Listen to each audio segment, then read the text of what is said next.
Oh, I am so excited to introduce you today to Rene Washington, author, podcaster, coach. We are going to talk about four journeys every midlife woman needs to live in their purpose and in their freedom. She has a podcast called the Midlife Remix. Welcome, welcome. Oh, I'm so happy to be here with you, Lindsay. Oh, should we tell our listeners that it only took us like 3 times to make this Yeah, happen? we should. So they should know. Don't give up. Oh, I love it. Yes. Well, and I also feel like sometimes we panic about things. It's like, it is not that big of a deal, right? No, Like, no, that's why I love the name of your podcast. Direction, not perfection. we are all welcome in this space. Yeah. Can you please tell our listeners all about you? I had a 28-year career in corporate. I was an HR manager where I worked in-house as an executive and professional development coach. And I also ran the management training department and soft skills training. Well, I did that, and was happy doing that for many, many years. And in the midst of all of that, I experienced burnout in my career and in my marriage. They both kind of paralleled, really weirdly. And in the midst of all of that, I had a mini stroke that was not precipitated by any triggers that are typical. I wasn't overweight. I didn't have diabetes, didn't have any of the stuff. And so I felt like it was truly stress connected and had to make some decisions about my life. I ended up getting divorced. And then I had to keep my job because I had to feed myself. And so that kind of refueled me on the burnout of my job. No longer burned out.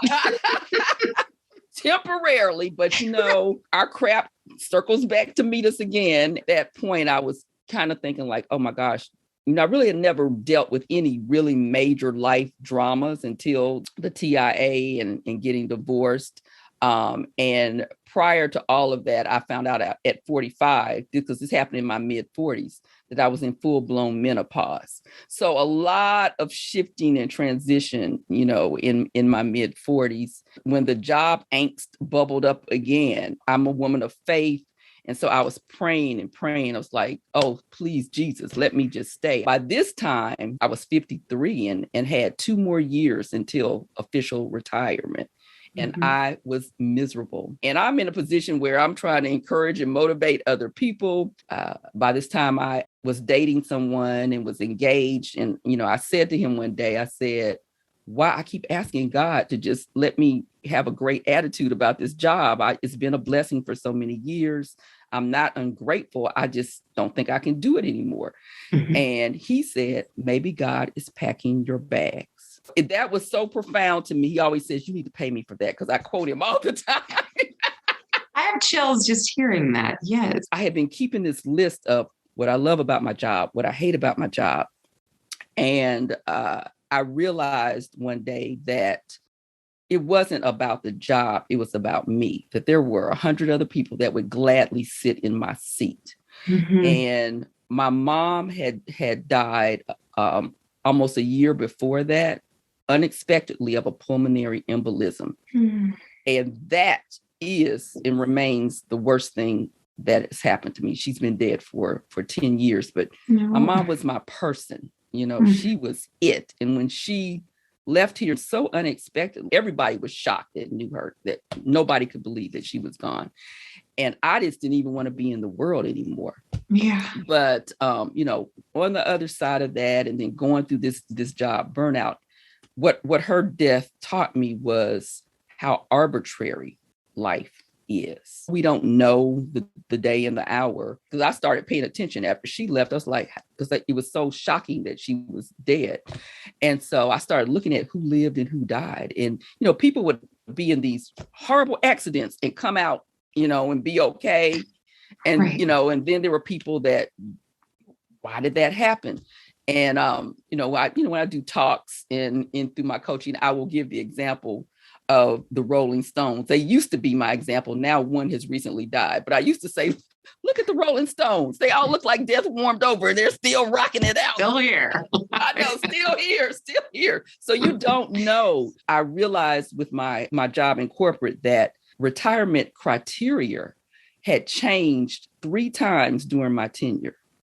It was 50 and 20, I think, when I started, then 50 and 25, then 55 and 25, 55 years of age, 25 years of service. And I said, why am I letting some external entity determine decisions for my life?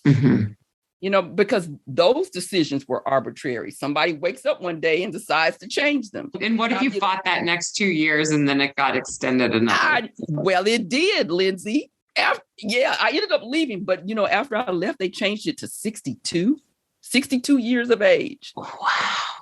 That was almost like a present for you to be like, good job leaving. This was in your future. And so, it just really speaks to, we can't allow ourselves to be so driven by the external. Now, I'm not a gambler. I take risks, but I do take calculated risks. I had been talking to a financial planner about when could I leave? And he had been telling me, you need to wait. But that last time I went in there, like, I don't care what he says, I'm out of here. And when I went in there, he was like, oh no, you can go, you're good. So I took my pension and left. And I had no plan. I just knew I had to get out. I didn't know what I was going to do. But people continued to call me for coaching. Some people may be familiar with Martha Beck. She's Oprah's life coach. She's in her magazine. And so I had been looking at her program, and long story short, ended up going through her life coaching school, got certified, still wasn't planning to start a business, but that's what I ended up doing. And so that's why we're here talking today. I always love hearing the journey of where the now comes from, because it's never this linear, like easy. It is not. It's so twisty turny. It is. And a lot of trusting the gut, right? Like trusting the process, which is super scary. And you like laid that out so beautifully, that money for a lot of people is the scariest part of trusting the process. Yes. So true. So true. One of the things that I learned from Martha Beck, she would say, God has all the money. And I remind myself of that because it does recenter me on thinking that this thing is the answer. I do believe that the answer is always above us. There's a higher answer, and our vision is limited. So what we see in front of us can seem to be the thing, and we can be so focused on that. But if you allow yourself to stay open and not be just locked in on a specific outcome, because God has all the money. The answers can come from any lane. There are many resources for what we desire in life if we allow ourselves to be open to them. Right.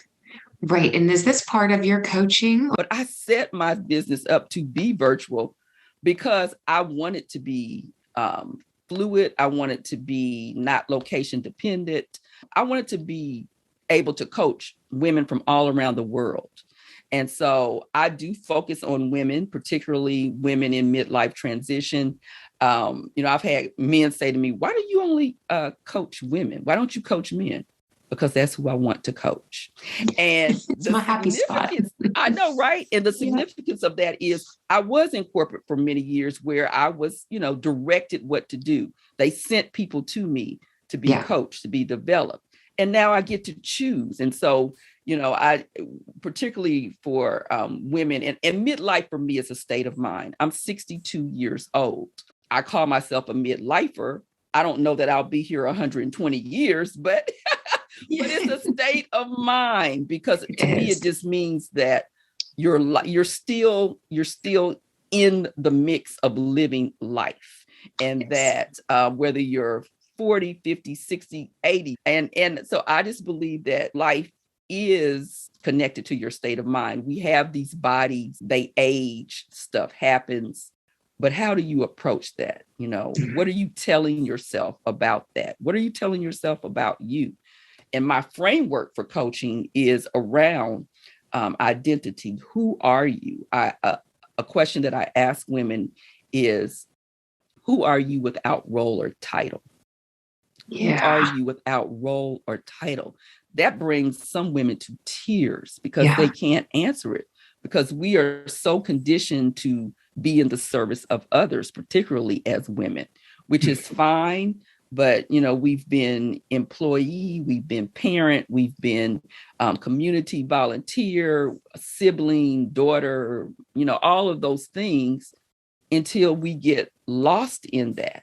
And we reach this stage of life where maybe we have more time. Your children are about to leave or gone, or even if they're still with you, at least they're working and can take care of themselves. So you have more personal agency. What do you do with it? Have you had some dreams shelved or dormant that now you can call up and start making them real? So that's the work that I do. That, a lot of women at this stage of life can feel a little lost in who they are. And I know from personal experience and from coaching women that you really do need to know who you are, because that's when you can truly know what you want. So that's how we work. Who are you? What do you want? And how can you get it? Because if you base your what you want on who other people have told you to be or who you used to be, then you're going to just put yourself back in a lane of living the life of obligation. Yeah, right. Oh my goodness. I think it's interesting because I get a little crossover from women in their 30s, 40s, kind of. I think this is when this all really starts, sometimes again, career, motherhood, and you're so busy that you don't worry about taking care of yourself. And then you get to that point where that last kid walks out the door and you go, now what? I love that is your niche, because it just shows like you're focusing on starting somebody's whole next chapter of life, where some people look at that moment as shutdown, as I'm going to settle in, but we can't settle in, because the second we settle in, it's when things, bodies don't hold up. Let's talk about that 80-year-old man for a minute. Oh, yes. So I shared that CBS Sunday Morning is my balm, my weekly balm of life is still wonderful. There are still wonderful people in the world. So if you don't watch it, I just highly recommend that you watch CBS Sunday Morning. It will make you feel so much better about everything. Mm-hmm. But they had this man on there who is in his 80s and is setting records as a pole vaulter. And he did it in high school, wasn't that great, and picked it back up in his 60s. Because why not? Why not? As I told you, when he comes in the gym, the young people are like, he's somebody's grandfather. He's here to watch somebody. And then when he picks up the pole, they're like, oh, something bad's about to happen. And then Renee and I were looking at each other like our backs hurt, like just thinking about it. No way. That would not be me. But what represents pole vaulting for you? I'm so glad you said that life is in chapters, because that's what I believe that too. And we have more chapters to live, more chapters to write for ourselves. And I also love that you talked about women in their 30s and 40s, because when I found out I was in menopause at 45, it blindsided me. All I knew about menopause was hot flashes. Yeah. And I didn't have hot flashes. My menopause was emotional. It wasn't physical. It was emotional. And I wasn't prepared for it. And I still think that even now, so many young women are not prepared. We just hear the jokes about it. We don't really know how to approach it and embrace it. And I read a book on menopause during that time. And my biggest lesson from it was that because we as women typically are the tenders, befrienders, caretakers, that we are so focused on making sure that, people who we love and in our circle there, that everybody else is okay, that we suppress a lot. And when menopause hits, when those hormones start, reworking themselves, then this is when things start bubbling up that's been it's been suppressed for years. And what's been suppressed must be addressed. And the book talked about how this is our time to renegotiate relationships, because, I did get divorced, but that's not, you don't have to get divorced. It's that you may need to renegotiate relationships with your partner, with your children, with your friends, because you are in a state of change and transition, and that's okay. And so you owning that and embracing it and getting to know yourself now, and then allowing others to understand there's somebody, I may be a little different. I may be approaching things. I may not be as available for the things that I was before. All of that's okay. And as long as the people in your world can get on that train, then they'll still get to keep riding with you. Oh man, I don't know if I've ever really looked at it that way. I'm like processing as you're talking. I do think it's important that we all grow.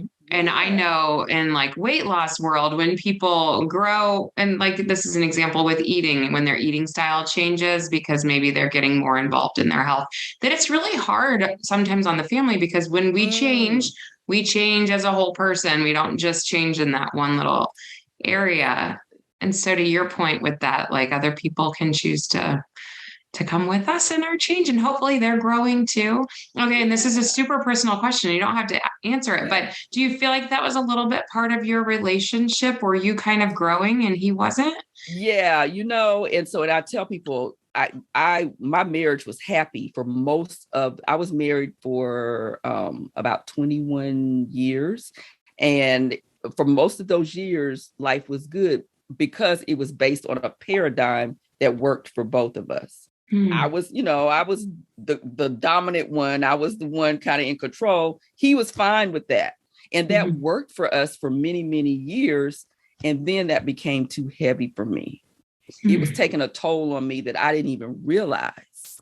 And when I finally did come to terms with what was happening, and we went to different counselings and all of that. And I realized he was who he was.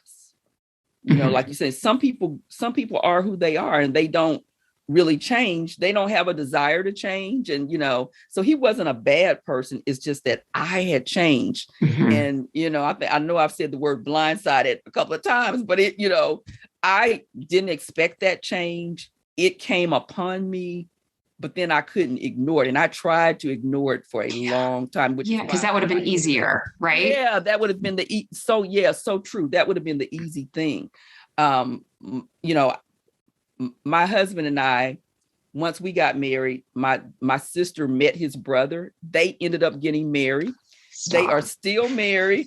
So yes, they had the children. I have 2 nieces. So we were 2 conjoined families for many, many years. And so my rocking that apple cart was huge. It was cataclysmic. And it was not easy, but it was either me or them. Kind of like, right. Once I ended up in the hospital, I was like, oh, I can't keep pushing this down. I have to deal with it.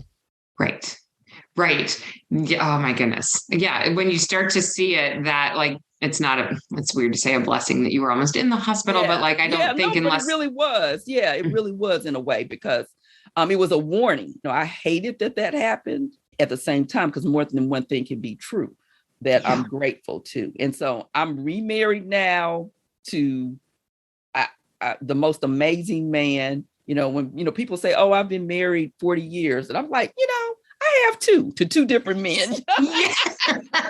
I don't regret my first marriage. And so, yes, I just think it's all a part of life. Like you said, these are chapters of life that we live. Yes. Yeah. So take us on your journey with the podcast. Like, do you interview other guests that are also in midlife, or like, what are some topics that come up in that? Yeah. So actually, I just ended season 1. And season 1, I'm a mindset coach. That's basically my focus is on the mindset, because it's foundational for any change that you want to make. And so the first season was about mindset. It was centered around different aspects of mindset. Second season will be coming out in January, and that will be the interview season. So I just interviewed business coach Susan Hyatt, and so I will be interviewing many amazing women, and she is a great example of women continuing to grow and change, and she's hugely into empowering other women through becoming business owners and entrepreneurs. And, this is what you want to do, create what you crave. That's her mantra. So, Do you notice, I mean, you do have like amazing interviews lined up, and maybe you've already done some of them. When you live in this space, don't you think it keeps affirming the importance of what you're teaching? Absolutely. And yes, for other women, but also for me, Lindsay, I so believe in the power that we get through connecting and collaborating. Mm-hmm. And I really believe that, women, it's our time to run this world. I believe that so much. I mean, we've let these men have it for thousands of years, and now it's our turn, because so much that is that where our superpowers come from through connection, collaborating, those things are kind of, diminished, like, oh, that's cute, girlfriends, that's cute. Oh no, we get shit done. We no. And I don't think we realize how much power we are sitting on. Yes. And that's why I so believe that, yes, we, these conversations, these connections, these collaborations, that we need to see that through the lens of this is where power rests. And this is how we can impact and change the world. So when I'm coaching women, this isn't just something nice for you to do, because a lot of women, particularly in the age range that I work with, they get caught up in, am I being selfish, focusing on myself, because they're not used to doing that. Mm-hmm. And I have not coached a woman yet who, I don't care what she lands on. I've coached women who have become creative writers, who have started a foundation, who have started businesses, who have written books. Whatever they land on, mm-hmm. they are bringing people with them. That's who we are as women. We bring our people with us. It's never only about them. Yeah. But when you connect to what you're really passionate about, you actually have more fuel for that. Because when you're just making yourself do stuff because I should do it, yeah, that you're on fumes, and it takes a toll, as you know, from a wellness perspective. That takes a toll on you from a health perspective. Right. And when we have passion behind something, that it's like you wake up with a fire under your bum and you're ready to take on the world. Yeah. Oh, I love your work. Do you almost struggle though, like back to your point of that generation, is getting on board a little harder to get on board, like getting the clients, or is the word of mouth just a beautiful thing through that community? Yeah. Well, yeah. So, doing things like the podcast, I have a newsletter. I hold these coaching salons, and, so I provide opportunities for women to just come and be and share. And, so part of it is that, part of it is word of mouth. I just told a client yesterday, she told me, oh, I recommended you to my yoga instructor. And there's a quote, your name is being called in rooms your feet have not entered. Yeah. And I love that so much. And so when we show up for ourselves, you just really never realize who you're impacting. So you mentioned, yes, I wrote a book, Take the Trip, 4 journeys every midlife woman needs to live in purpose and freedom. Mm-hmm. And I wrote this book about, I guess it's been almost 2 years ago now, because COVID, I lose time. So I think it's been about 2 years. And I still continue to get messages. I got a message from a girlfriend last night. She said, my mom, loves your book and it has impacted her deeply. She says she quotes you all the time. They were out shopping and her mother was looking at some china and she was trying to decide whether to get it or not. And she said, oh, you're in your friend's book. She talks about how allow yourself the pleasure of enjoying things now. Don't put off things. And she said, yes, and use the dishes, good dishes every day. Yes. And so she got the dishes. I had another woman write me a letter, a snail mail letter. I love snail mail. I know, right? I mean, it just made me cry about, how the book made her think about her life, how much it meant to her. This is not about me so much as it is, that's what I want the listeners to get. I don't care how old you are here for a reason. And, whatever chapter of life you're in right now, show up in it fully. Show up in it fully, because you never know who's watching, who's paying attention. And, even the example that you're setting for your children, show up in the authenticity, in the essence of who you are, because it matters. It really matters. And they have this thing now on social media, or you're an influencer. We are all influencers. So what are you influencing? What messaging are people getting from you? What are they getting from the message that you're showing up in? And it doesn't have to be some big over the top thing. I coached a woman who was pretty much a doormat for everybody in her life, and she knew it and was tired of it. And she was tired of her job. She was tired of being the go-to person in her church. She was tired of her grown son still living in her house. And so through the coaching that we did, she even went beyond what I thought. She got her son out of her house and stopped saying yes to everybody, and ended up quitting her job and moving 5 states away to live near her grandchildren, because that's what she really wanted to do. So good. Yeah. Yes. So, okay, you're going to have to unpack this for our listeners, because for the person who's never been coached, they're going, yes, I hear you. But like, what does each one of those little nitty gritty steps look like that are going to get you to this? Because that's a big journey that just happened right there. Yeah. So the first thing I do is that I do ask you who are you? So I get you to list list out all of the roles and titles. And then I ask you to, okay, tell me which ones of these you really enjoy. And this is just between me and you. You may be the greatest mother ever. Doesn't mean that you enjoy it. Those are 2 different things, and it's okay. And then we get down to, so tell me about your values. What are your values in life? My highest values are freedom and faith and connection. And so what are your values? And then how does your life align with those values?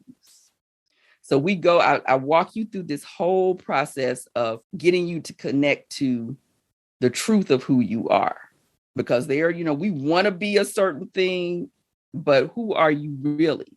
And getting you to own it. And then who do you want to become?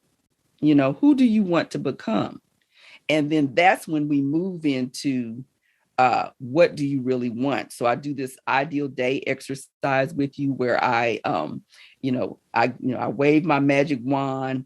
I'm Glinda the Good Witch. I can make whatever you want come true.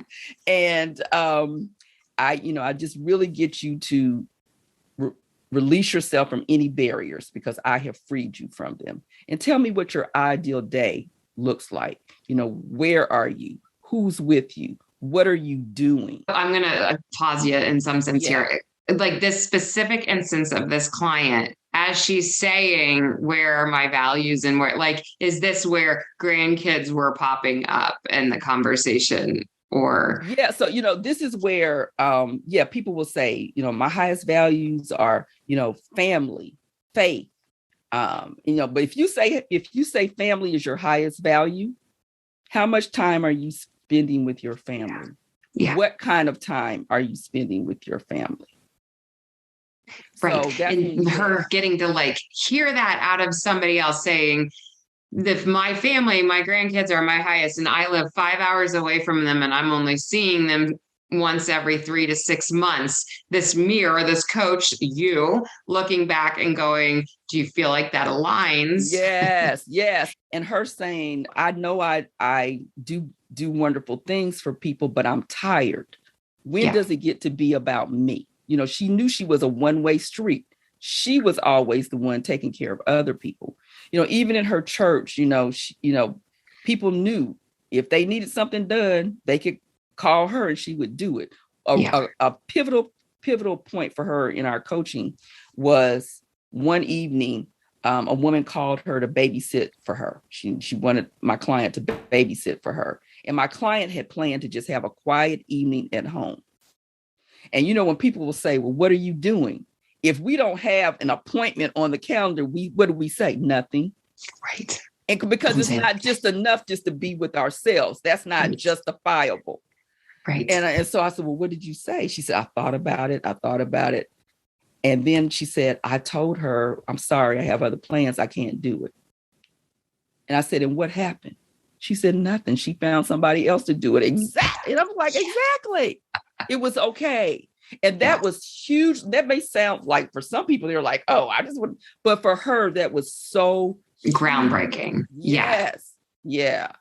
Absolutely. Yeah. No, thank you for keep going. Thank you. I just feel like it's steps, and I want our listeners to keep hearing that groundbreaking that you just talked about. Once you repeat that action 10 other different times and you keep getting good results out of it, then there's a new belief system that comes in that I'm allowed to carve out time and no one's hating me because of it. Like, exactly. And when you can connect to how it felt when you did that, yes, and you can feel a little scary, but when you do it and you're like, whew, that feels good. And remembering that feeling and replicating it. And so, and I get another thing I take clients through is to get you to start paying attention to yourself. I call it Sherlock your shit, but to start paying attention that's amazing. To start paying attention to yourself as you go through your days, because there's a process I take you through called body compass. And body compass is simply how you connect to the messaging that your body is giving you internally. Because most of us live in our brains. We live in our heads and we think about everything. And so there are thoughts, but then we're also getting intuitive hits from our body. And our brains can lie to us. They can lie to us because our brains are set up to protect us, and so, we have all of that, but our bodies don't lie. And I mean, the truth is in the body. And when you learn how to connect to that. So for instance, you could say yes to something that, you can say yes to it. It could be an opportunity you thought you wanted, like you get a promotion at work and you've been wanting this promotion and finally here it is. The day has come where you're getting this promotion. And so on paper, you're getting a raise, a title, all of this stuff. It looks great. Your brain is like, wow, this is it. But your stomach just drops. Yeah. You start feeling nauseous and sick to your stomach. There's messaging there for you. Something about this. Maybe the situation that you'll be working in is not going to be good for you. Maybe you don't really want this promotion like you thought you should want. Maybe you don't really want it. So learning how to pay attention to the messaging that your body is giving you. And that's one of the exercises I give you is to, as you're going through your day, pay attention to yourself, because I connect you to it. I can walk you through how to, pay attention to what's going on. And then you use that. So when I'm talking to you, Lindsay, I'm feeling light and airy and, I'm feeling open and spacious. If I'm in the presence of someone else though, and my neck gets tight and, I start, feeling tension, there's something to pay attention to. A little tick comes out in us that we're why am I doing that? I'm clenching. Or you're engaging in some activity that, is making you feel really good or it's making you feel Yeah. mad and resentful. And, so yeah. So that, I walk you through all of that. And so once you're clear on who you are and what's really lighting you up and what's dragging you, then we can figure out what it is that you want to create in your life. And then we start moving into, okay, what can happen? What tiny step actions? Because that's the other thing. I just really want clients to understand. You don't have to leap off of a building to change your life.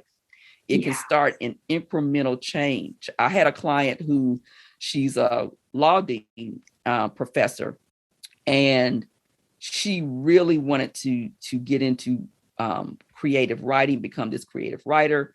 She was the main breadwinner for the family, had younger kids, and just was seeing life playing out years before she could get to doing this creative writing thing.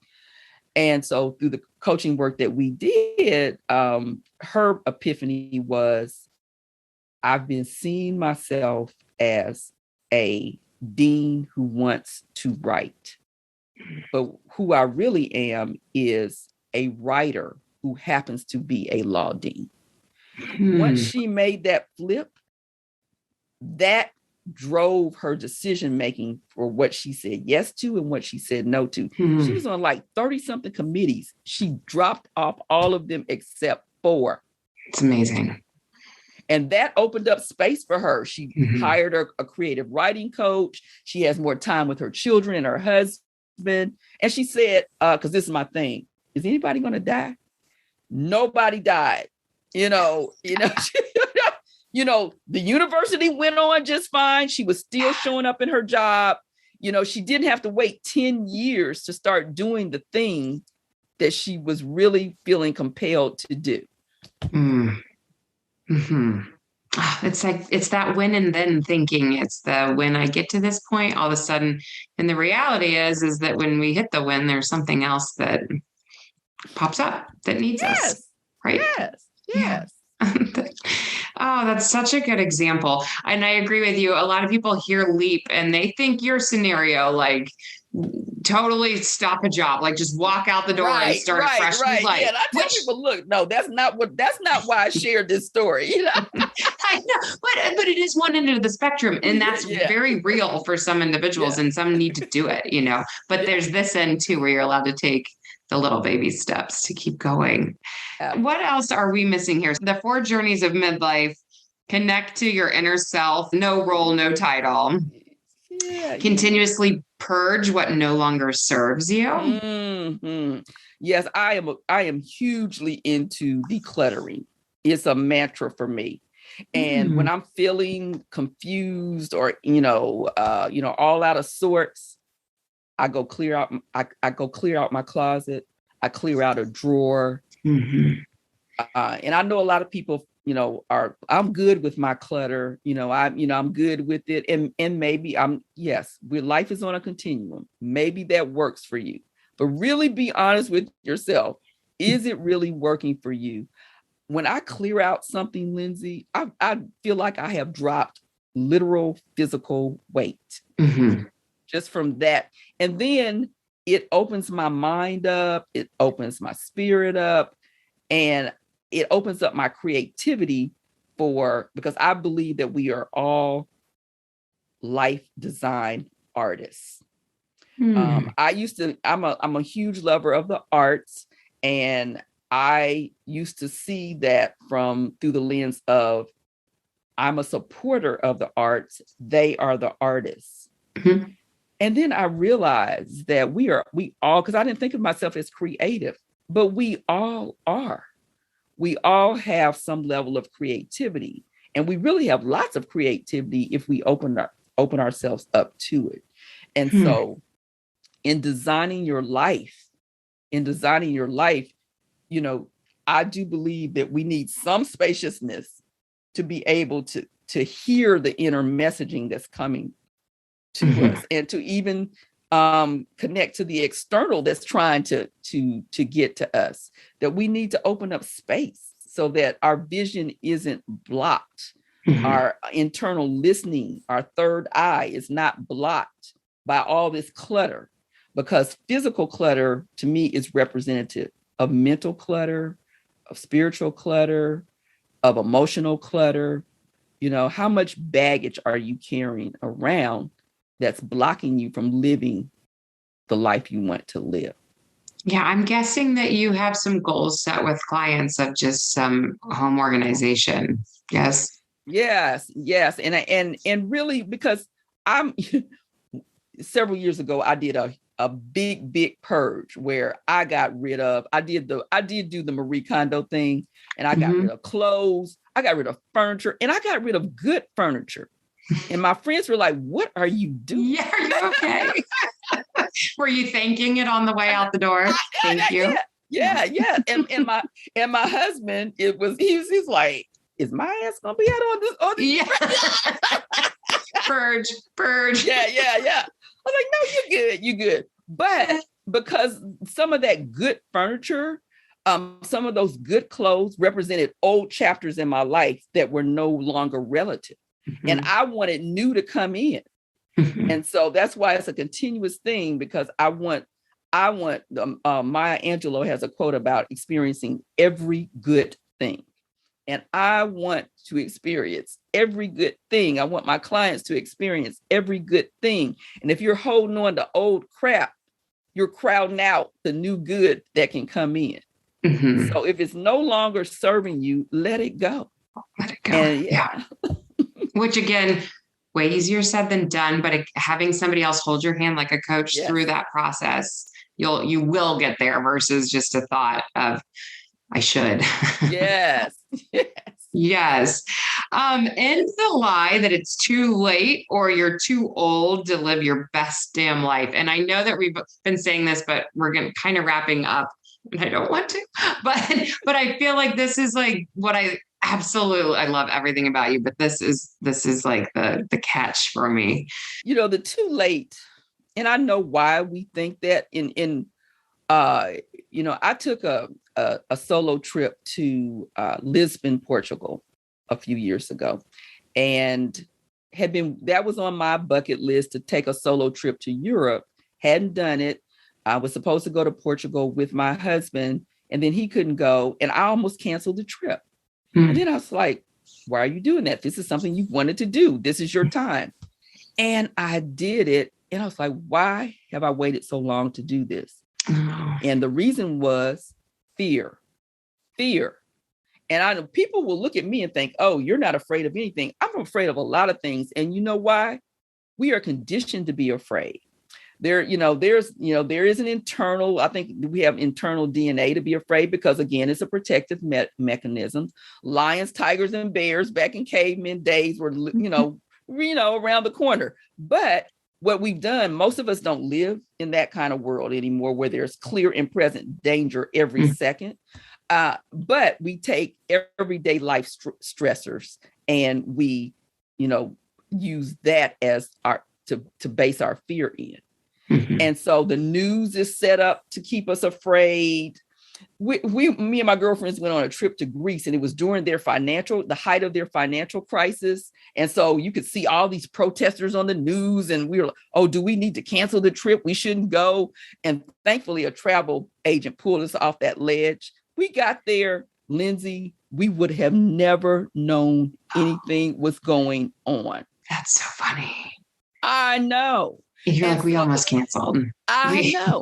Yes. And so this too late thing connects to that, because we are conditioned to think a certain way about aging. We're conditioned to be more fearful as we get older, and that, we should just let some things go.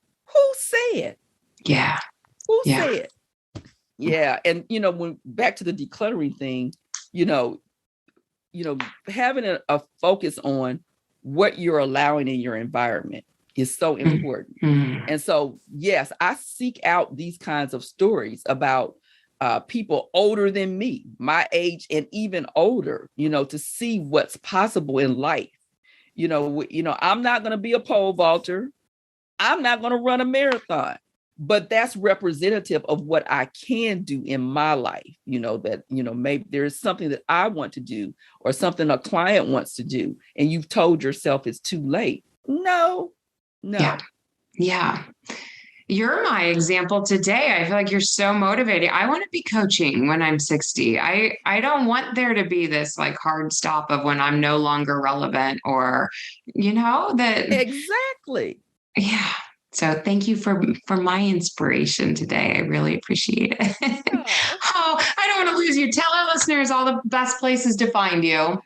The best place to find me is to go to the midliferemix.life. The midliferemix.life, and you can get on my newsletter and keep up with everything I'm doing. Yay. Love it. Okay. And don't forget, she has a book out there. Can we find it on Amazon? Yes, the book. Yes, you can find the book on Amazon, Barnes and Noble, Bookshop, and it's Take the Trip: 4 Journeys Every Midlife Woman Needs to Live in Purpose and Freedom. And the first season of the podcast is out there, the Midlife Remix, and it is available on all the major podcast platforms: Apple, Google, Spotify. So yes, the Midlife Remix. And I love that because people can jump off listening to this right now. If you are still out walking, running, driving, you can literally just hit search and hit the play button. And inspiration is there. Oh, thank you so much for joining us today. Thank you so much for having me, Lindsay. I'm so glad we got to connect. I'm still following you. I love your podcast too. Oh, thank you. All right. This is not goodbye. I will see you in 2022. Okay. All right.